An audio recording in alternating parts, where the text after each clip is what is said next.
अस्सलाम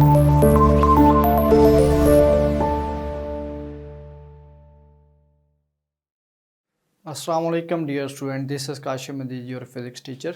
स्टूडेंट, हम chapter 6 discuss कर रहे हैं और आज हमने एक इम्पॉर्टेंट टॉपिक डिस्कस करना है जो कि थर्मोडायनामिक्स में जिसकी अहम वैल्यू है इस टॉपिक की। और ये आपके पास शॉर्ट एमसीक्यूज़ और लॉन्ग के हवाले से इम्पॉर्टेंट टॉपिक है और आप ये भी कह सकते हैं बेस है ये थर्मोडायनामिक्स की, जिसमें आपके पास है फर्स्ट लॉ ऑफ थर्मोडायनामिक्स। ठीक है, इसके बाद हम सेकंड लॉ ऑफ थर्मोडायनामिक्स की भी बात करेंगे नेक्स्ट टॉपिक में। तो आज का हमारा topic basically first law of thermodynamics है। स्टूडेंट, इससे पहले हमने इंटरनल एनर्जी ऑफ सिस्टम की बात की, ठीक है। उसके बाद हमने हीट और वर्क को रिलेट किया। क्यों रिलेट किया था? क्योंकि मैंने कहा था ये तीनों टर्म्स आपके पास फर्स्ट लॉ ऑफ थर्मोडायनामिक्स या प्रिंसिपल में यूज़ होंगी इसमें, ठीक है। तो इन्हीं 3 टर्म्स को आपने यहाँ पे डिस्क्राइब करना है। अब स्टूडेंट, इसको फर्स्ट लॉ ऑफ थर्मोडायनामिक्स को समझने से पहले एक एग्जांपल लेते हैं। यहाँ पे सपोज करें कि ये आपके पास एक कंटेनर है और इसमें गैस आपने इनक्लोज की हुई है और इसके ऊपर क्या है, एक मूवेबल पिस्टन है और उसके ऊपर आपने कोई एक वेट प्लेस किया हुआ है, ठीक है। और जैसे ही आप इसको हीट करेंगे, जैसे ही आप इसको हीट प्रोवाइड करेंगे, हीट एनर्जी, तो स्टूडेंट क्या होगा, यहाँ पे हीट एनर्जी प्रोवाइड करने से बेसिकली जो गैस के पार्टिकल्स हैं, यहाँ पे मॉलिक्यूल्स हैं, इनकी इंटरनल एनर्जी इंक्रीज़ होगी। जब इंटरनल एनर्जी इंक्रीज़ होगी तो फिर क्या करेंगे, ये इस पिस्टन के ऊपर प्रेशर अप्लाई करेंगे, ठीक है। जब ये इस पिस्टन के ऊपर प्रेशर अप्लाई करेंगे, सपोज करें कि ये पिस्टन मूव करके यहाँ पे आ जाता है, ठीक है।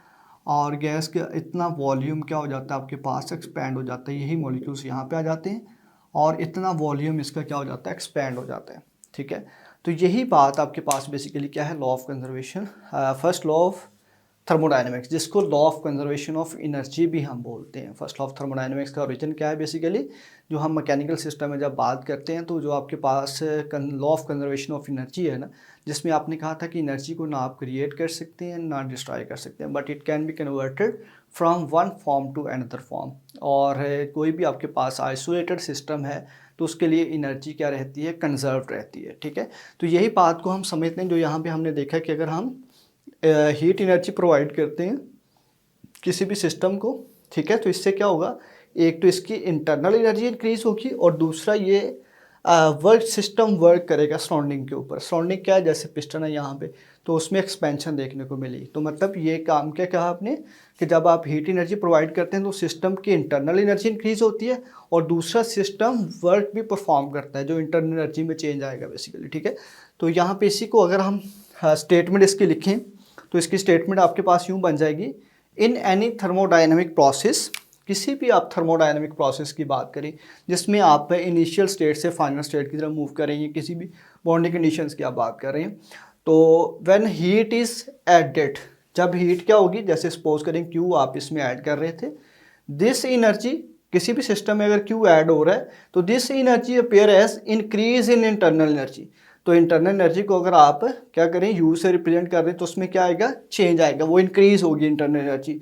और साथ में आप कहेंगे स्टोर्ड इन द सिस्टम, जो सिस्टम में स्टोर होगी, plus the work done by the system on its surrounding, और साथ ही work done by the system भी होगा सराउंडिंग के ऊपर। मतलब क्या है कि जो आप हीट एनर्जी यहाँ पे प्रोवाइड करेंगे वो इस सिस्टम की इंटरनल एनर्जी को भी इंक्रीज करेगा और साथ यहाँ पे इसके वॉल्यूम में चेंज आ रहा है। तो वॉल्यूम में जो चेंज इनटू प्रेशर है वो बेसिकली प्रोडक्ट वर्क डन के इक्वल है, जो कि प्रीवियस टॉपिक में हमने डिफाइन किया। तो आप ये कह सकते हैं यहाँ पे क्या होगा, work done on the surrounding भी होगा प्लस इंटरनल एनर्जी भी इंक्रीज होगी, ठीक है। तो यहाँ पे basically law of conservation of energy obey हो रहा है। तो आप ये कह सकते हैं कि ये जो हीट एनर्जी, अगर इसको मैथमेटिकल फॉर्म में आपने लिखना हो तो हीट एनर्जी अगर आपने क्यू प्रोवाइड की थी तो इससे क्या आया, चेंज इन इंटरनल एनर्जी आई है। तो चेंज इन इंटरनल एनर्जी क्या है कि मतलब एनर्जी इंक्रीज हुई है, ठीक है। सपोज करेंगे पहले आपके पास इंटरनल एनर्जी थी U1, फिर इंक्रीज होगी कितनी हो गई U2। तो अगर आपने चेंज निकालना होगा तो क्या निकालेंगे, U2 माइनस U1, और प्लस क्या होगा जी, वर्क डन होगा सराउंडिंग के ऊपर। तो इसी को अगर आपने सिंप्लीफाई लिखना होगा तो Q is equal to delta U plus W। ये इसकी मैथमेटिकल फॉर्म है first law of thermodynamics. Q is equal to del U plus W। Q यहाँ पे हीट एनर्जी है, डेल U यहाँ पे चेंज इन इंटरनल एनर्जी है और प्लस W यहाँ पे वर्क डन है जो सिस्टम ने करना है, ठीक है। अब यहाँ पे कुछ साइन ऑफ कन्वेंशन है इन तीनों चीज़ों के लिए, जो कि प्रीवियस टॉपिक में मैंने कुछ डिस्कस किए थे, यहाँ पे अगेन डिस्कस कर रहे हैं। ये एमसीक्यूज़ के लिए पॉइंट आपसे पूछे जाएंगे और साथ ही आपने यहाँ पे एक्सप्लेन भी करने हैं। ओके, सपोज करें कि एक सिस्टम है, उसमें आप हीट एनर्जी को ऐड कर रहे थे, adding into the system, when heat energy is adding into the system, इसको आप क्या कहेंगे, पॉजिटिव लेंगे, प्लस क्यू लेंगे। जब हीट सिस्टम में ऐड हो रही है उसको क्या लेंगे, प्लस क्यू लेंगे। और जब भी सिस्टम से हीट रिमूव हो रही हो, heat removing from the system is taken as negative Q. उसके बाद सेकेंड है जी आपके पास work done on the system, अगर सिस्टम के ऊपर वर्क हो रहा हो, work done on the system is known as negative and work done by the system is known as positive. ठीक है, यहाँ पे आपके पास क्या होगा, पॉजिटिव वर्क डन होगा। और अगर इंटरनल एनर्जी में इंक्रीज आए यहाँ पे, ठीक है, इंटरनल एनर्जी क्या हो रही हो, इंक्रीज हो रही हो, तो फिर आप इसको पॉजिटिव वैल्यू लेंगे। और अगर इंटरनल एनर्जी यहाँ पे डिक्रीज हो रही होगी तो इसको आप क्या लेंगे, नेगेटिव लेंगे। अभी इन साइन ऑफ कन्वेंशन की वजह से हम क्या करते हैं जी, एक और इक्वेशन बना लेते हैं इसकी समझने के लिए। कैसे, वैसे बुक ने यही डील किया, आप ये भी कह सकते हैं। अगर यहाँ पे आपने हीट ऐड की थी, अगर मैं यहाँ पे हीट को रिमूव करता हूँ सिस्टम से, सपोज करें कि मैं हीट को रिमूव कर रहा हूँ सिस्टम से, जब हीट को रिमूव करूँगा तो उसको मैंने क्या लेना है, माइनस क्यू लेना है। जब सिस्टम से हीट मैंने रिमूव की तो यहाँ पे जो गैस पार्टिकल्स हैं उनकी इंटरनल एनर्जी भी क्या होगी, डिक्रीज़ होगी। ठीक है, पहले इंटरनल एनर्जी ज़्यादा थी, हीट एनर्जी आपने रिमूव कर दी तो इंटरनल एनर्जी भी क्या होगी, कम होगी। इंटरनल एनर्जी कम होगी तो यहाँ पे इसका जो वॉल्यूम था वो पहले की निस्बत डिक्रीज़ होगा। हो सकता है सपोज करेंगे वो यहाँ पे आ गया पिस्टन, ठीक है, और डिक्रीज़ क्यों हुआ है, क्योंकि इंटरनल एनर्जी डिक्रीज़ हो गया, जो प्रेशर गैस के पार्टिकल इस पिस्टन के ऊपर लगा रहे थे वो कम हो गया प्रेशर। जब प्रेशर कम हुआ तो वॉल्यूम यहाँ पे डिक्रीज़ हो जाएगा। ठीक है, वॉल्यूम डिक्रीज़ होगा तो work done on the system होगा, जिसको आप नेगेटिव डब्ल्यू के नाम से कहेंगे। और इंटरनल एनर्जी भी क्या होगी यहाँ पे, नेगेटिव, क्योंकि डिक्रीज़ हो रही है। तो यही इक्वेशन आपके पास कुछ यूँ बन जाएगी, minus Q is equal to minus del U into minus W. ठीक है, इसका मतलब क्या है, जब आप हीट को रिमूव करते हैं इंटरनल एनर्जी भी डिक्रीज होगी और work done on the system होगा, इसलिए ये भी नेगेटिव। तो ये साइन ऑफ कन्वेंशन की इंपॉर्टेंस है, बेसिकली बताने के लिए ये था। ठीक है, आप इसी इक्वेशन को डील करेंगे, इसको आप जस्ट समझने के लिए था। ओके, अब स्टूडेंट यहाँ पे आपने एग्जांपल भी इसकी देखी, गैस की हमने ली, उसको एक्सप्लेन भी किया। होपफुली आपको स्टेटमेंट समझ आ गई होगी और साइन ऑफ कन्वेंशन समझ आ गई। अब इसके ना कुछ यहाँ पे कुछ की पॉइंट्स हैं जो कि हमने डील करने हैं कि ये बेसिकली जो फर्स्ट लॉ है ये कंजर्वेटिव प्रिंसिपल है, क्योंकि इसका ओरिजिन क्या है कि ये law of conservation of energy है बेसिकली आपके पास। ठीक है, जैसे आप यहाँ पे कहेंगे first law of thermodynamics is the conservation of energy, कि इसमें एनर्जी कंजर्व रहती है। क्यों, कि जो एनर्जी आपने प्रोवाइड की थी, अगर ये आइसोलेटेड सिस्टम है तो क्या होगा, इसकी इंटरनल एनर्जी इंक्रीज होगी प्लस ये वर्क करेगा। ठीक है, जो एनर्जी में थोड़ा सा आपके पास डेसिपेशन आ जाएगी वो किसकी फॉर्म में यहाँ पे रिप्रेजेंट होगी, वर्क की फॉर्म में रिप्रेजेंट हो जाएगी। तो ये आप कह सकते हैं कि ये क्या है, जिसमें कन्वर्जन हो सकती है chemical energy into thermal energy. तो बेसिकली जो फर्स्ट लॉ ऑफ थर्मोडायनामिक्स है ये कंजर्वेशन ऑफ एनर्जी ही है बेसिकली। और कंजर्वेशन ऑफ एनर्जी क्या है कि energy converted from, energy can be convert from one form to another. ठीक है, जैसे chemical energy of system changes into thermal energy. ठीक है, तो ये फर्स्ट इसका पॉइंट हो गया जी। हाँ, ये इसका की पॉइंट्स है जो कि आपके पास है कंजर्वेटिव ऑफ प्रिंसिपल।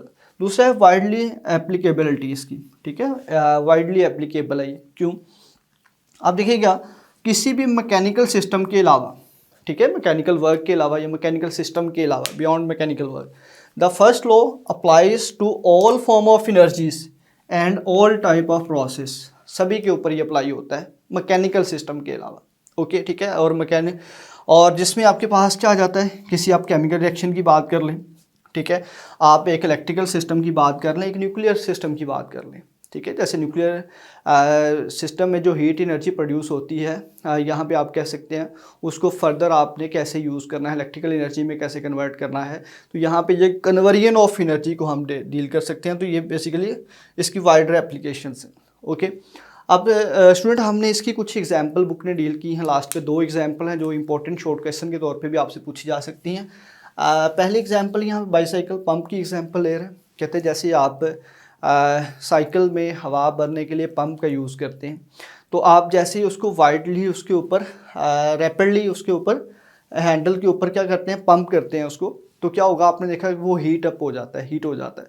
तो इसमें बेसिकली क्या हो रहा होता है, it becomes hot due to mechanical work, क्योंकि हम उसके ऊपर फोर्स प्रेशर अप्लाई कर रहे होते हैं, मैकेनिकल वर्क प्रोवाइड कर रहे होते हैं, ठीक है।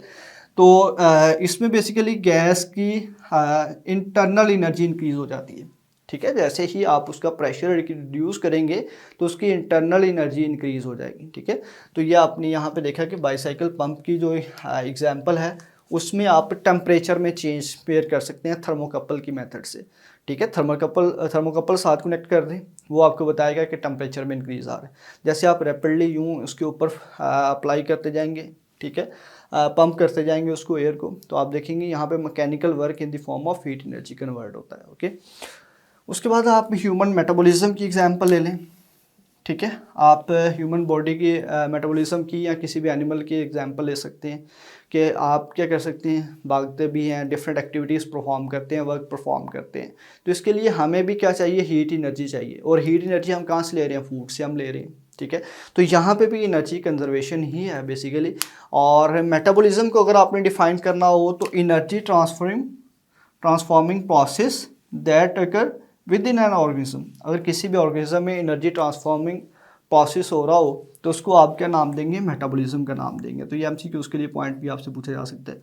अब दूसरी बात यहाँ पे आपने कहना है कि ये जो एनर्जी हमें चाहिए होती है बॉडी को, ये उसकी ग्रोथ के लिए भी ज़रूरी है, न्यू सेल्स फॉर्मेशन के लिए भी, क्योंकि ये जो सेल ब्लड सेल्स हैं या दूसरे सेल्स हैं, इसमें क्या होता है कि कुछ टाइम के बाद इनको रिप्लेस करना होता है बॉडी ने, ठीक है, डेड सेल्स को न्यू सेल्स से रिप्लेस करना होता है।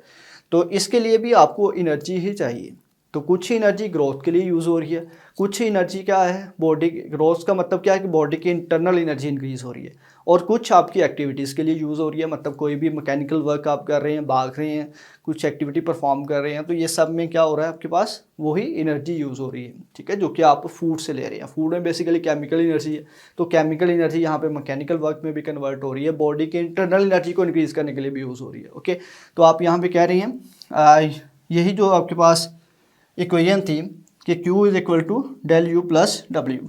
तो अगर आपने इसी से, ठीक है, जो आपके पास यूँ लिखी हुई थी, Q is equal to del U plus W, अगर आपने Q की वैल्यू डेल यू की वैल्यू फाइंड आउट करनी हो तो W को इस साइड पे लें, क्या हो जाएगा, नेगेटिव। तो del U is equal to Q minus work, मतलब जो इंटरनल एनर्जी है वो किसके इक्वल होगी, जो हीट एनर्जी आपको मिली है फूड से, उसमें से आप वर्क डन को माइनस कर दें। वर्क डन क्या है, जो आपने फिजिकल एक्टिविटीज़ के लिए एनर्जी को यूज़ कर लिया, किसी भी काम को परफॉर्म करने के लिए यूज़ कर लिया, वो वर्क डन को माइनस कर देंगे।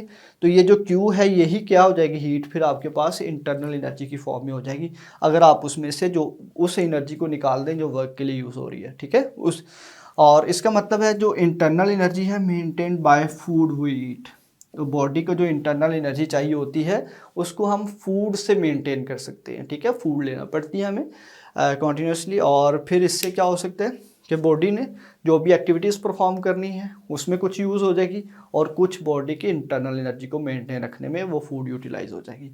तो होपफुली आपने इस टॉपिक में फर्स्ट लॉ ऑफ थर्मोडायनामिक्स को डिफाइन किया, उसके लिए मैथमेटिकल इक्वेशंस बनाई हमने, इसी को इस फॉर्म में कन्वर्ट किया कि Q अगर हीट प्रोवाइड कर रहे हैं तो वो बॉडी की इंटरनल एनर्जी को इंक्रीज़ करेगी प्लस वर्क डन होगा, ठीक है। फिर इसके लिए साइन ऑफ कन्वेंशंस हमने लिखे, और फिर हमने एग्जांपल यहाँ पे ली गैस की, और फिर कंजर्वेटिव प्रिंसिपल और वाइडर एप्लीकेबिलिटीज़ की बात की। फिर हमने इसकी एग्जांपल ली बाईसाइकिल पंप की भी, आपने कहा कि अगर आप उसको रैपिडली पंप करते हैं तो आप देखेंगे क्या होगा, गैस का यहाँ पे हीटअप हो जाएगा मैकेनिकल वर्क की वजह से, ठीक है, गैस का टेम्परेचर बढ़ जाएगा, और फिर इस बेसिकली उसकी इंटरनल एनर्जी बढ़ने से। और फिर आपने ह्यूमन मेटाबॉलिज्म की एग्जांपल भी ली, ठीक है, और उसके लिए भी मैथमेटिकल इक्वेशन हमने लिखी। तो ये आपका टॉपिक था। इंशाल्लाह नेक्स्ट लेक्चर में हम इसकी एप्लीकेशंस की बात करेंगे, ओके।